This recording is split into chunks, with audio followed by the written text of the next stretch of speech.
how I'm supposed to follow that. But...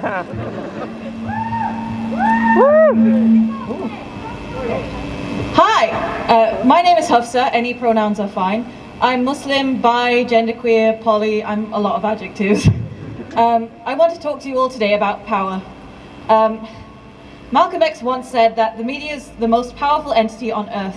They have the power to make the innocent guilty and to make the guilty innocent, and that's power, because they control the minds of the masses.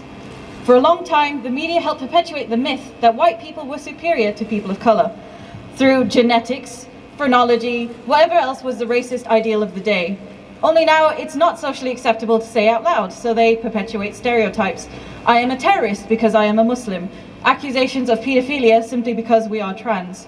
This is rhetoric that we hear constantly, and we shouldn't have to be exposed to this. But hearing this seep in from all around you, that's absolutely telling the masses that we are all equal, but some are just more equal than others. Those of us good trans in mainstream media are good by virtue of pity. Every now and again we may see a story of an acceptable trans person who passes by their metrics with a tragic backstory that somehow ties into their spicy opinions about trans medicalism that we all get to hear about. They've assimilated and therefore they are accepted. And I think of every look of disdain I have had until I open my mouth and I prove that I can speak the Queen's English. I am not one of them today. I think of how my name is too foreign when it's 5 letters long for some, and how racists think they can rename us like some Pokemon. Just as transphobes think our name and our pronouns are optional. I think of every time I have been told I am one of the good ones. And I think of every time I question why bigots get to define what good even means. Time and time again, I see parallels between how the media talks about trans people and how it talks about Muslims. We are seemingly calculated, dangerous, and legion. People can always clock us by our appearance, despite many articles of non-Muslims being attacked for looking Muslim, or when angry transphobes tell us they can clock transfolk and harass butch cis women in toilets for fun. Every story the media runs about refugees, every cruel story dead-naming another trans person, they come from the same place of hate, the same feeling of cold, misplaced superiority over someone else. They refuse to see that we have struggled and we continue to do so. They speak of a trans agenda, as if we choose to be part of one of England's most seemingly hated and vilified groups on purpose. These same people printing transphobic slurs in the press are clearly hurting now that they can't print Paki without some public outcry. So they find a new form of acceptable hatred.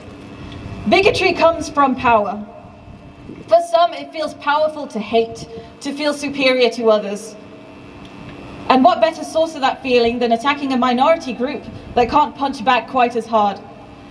These are not people that would accept that we want to live quietly without fear. That's not enough. They want us to disappear. They take pride in every painful statistic you have heard or will hear today. They see it as a victory. And I, for one, refuse to give it to them.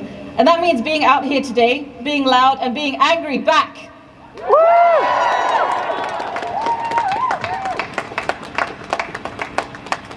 Every time they print vile transphobia, they are telling the public that this is acceptable speech. They are saying that some forms of bigotry are still accepted. They are telling the public that slurs are appropriate language when talking about us. And whilst I commiserate with any LGBTQ+ staff working within media, I cannot condone this. A job is a job, but your actions cause direct harm to others. At some stage you must make a choice. Do you stand to perpetuate that harm, or do you do the scary thing and take a stand? I beseech anyone in that office building working for the BBC now to join us in this fight.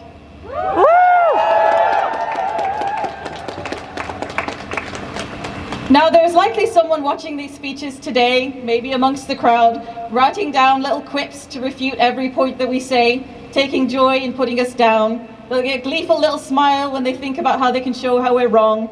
They'll hit enter and publish their mean little thoughts, broadcast them to as many people as they can. Please listen to me. These people, this is all they have.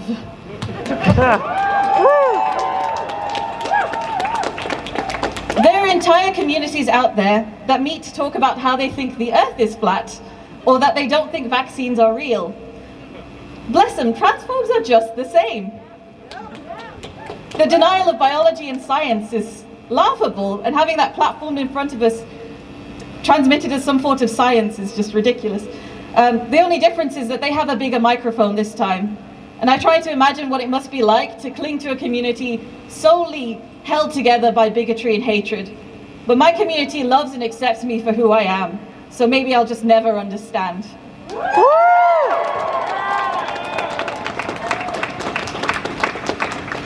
They will not silence us. Trans people have existed for a very long time, and we will not be erased by sad people afraid of pastel colors. We don't need them to understand us in order for us to thrive. I get messages sometimes from other Muslims questioning their gender identity or their sexual orientation. They've read the papers, they've seen articles online, and they're scared. They say, will people hate me as much as the press says if I come out? And I can't speak for everyone, your safety is always the most important thing. But from my experience, the queer community and your trans community will always have your back.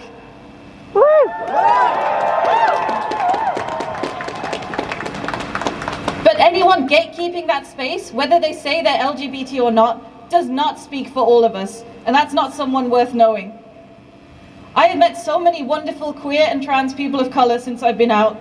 We see these spaces held from us, usually by a sea of white faces, and we understand. We see the similarities. It's unspoken sometimes, maybe you felt it too. The media is trying to tell you that every speck of the UK is like this. They are lying to you. Look around to see the trans joy around you. For every mindless article and bigoted opinion they churn out, there are thousands of trans voices out there. Our expression, our art, our words, don't let them tell our narratives for us. Don't let them boil us down to statistics. Let's show them that us trans folk come in all shapes, sizes, colors, and we are all valid. We are all beautiful. Keep shouting, keep fighting. Let's take back the power.